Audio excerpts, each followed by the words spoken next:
All right, Jonathan, I have a question. You Sure. said you went over there to Europe, got signed.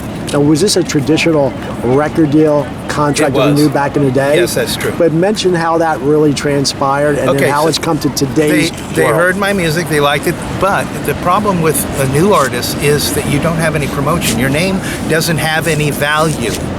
Your name doesn't have any value. And so therefore, what is your value? What they're really doing is doing a Hail Mary, taking a shot in the dark, hoping this sells. Now, I will tell you, before the Europe deal, I also had a record deal here in America. I'm kind of backtracking and going. I'm not giving you exact historical occurrences from back and forth, because that's the way my mind is working. It's a documentary. So we are. That's how we cut it.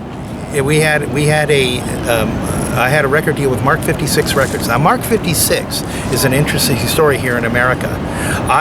He was going to actually promote my album a few different ways, but let me tell you why Mark 56 is important. It owns historical assets. What do I mean? I go, well, it owns some of the early Edison recordings of Edison on tinfoil. It owns the old Superman radio shows of the 40s. It owns recordings of slaves that were almost dying at the end of their lives, and they recorded their experiences right at the time that Edison is inventing the phonograph and the recording devices and that.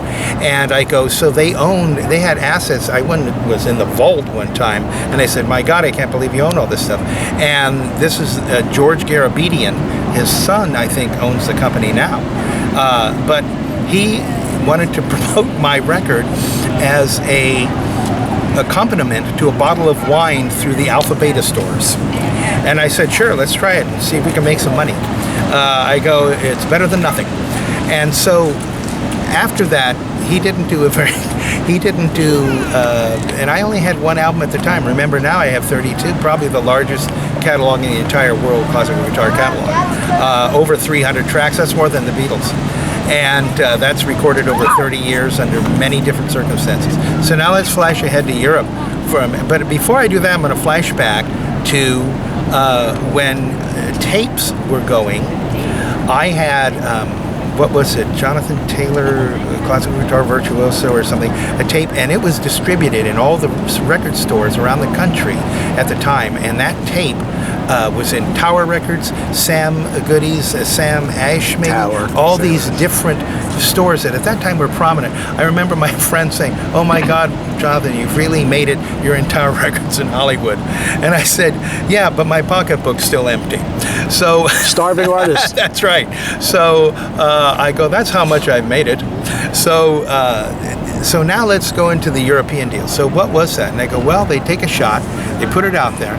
After a while, at that time, like I said, I only had one album, or two albums, let's say. The tape was another album. And I go, well, that's not much of a catalog yet. So I knew that I had to start building a catalog. And that's what gave me the impetus to start recording over the last 30 years, literally hundreds of tracks with every masterpiece you can think of. That catalog, just to get into it for a minute, contains not only the masterpieces of the classical guitar, the Grand Solo, Leyenda, the Recuerdos de la Alhambra, the Chaconne, all the great masterpieces, the hard works and that.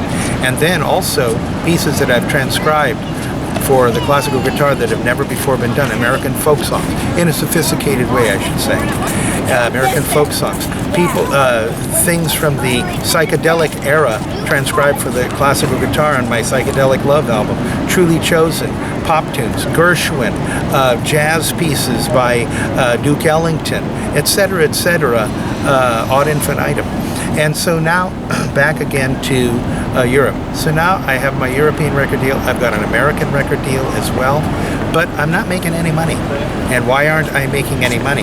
I go, well, first of all, it takes a long time to build your name. And it's not like it was in the old days. Was I on radio stations? I go, I was on, so many damn radio stations. I was in all the Los Angeles, KFAC, the classical stations. My brother was hearing me while he was driving up to Idlewild. He said, that's my brother. Hearing my things on the radio. So I had a lot of what they call radio hits, or what they call, notoriety, but no dough, Joe. So that is the lot of an artist early in his career. That is their lot.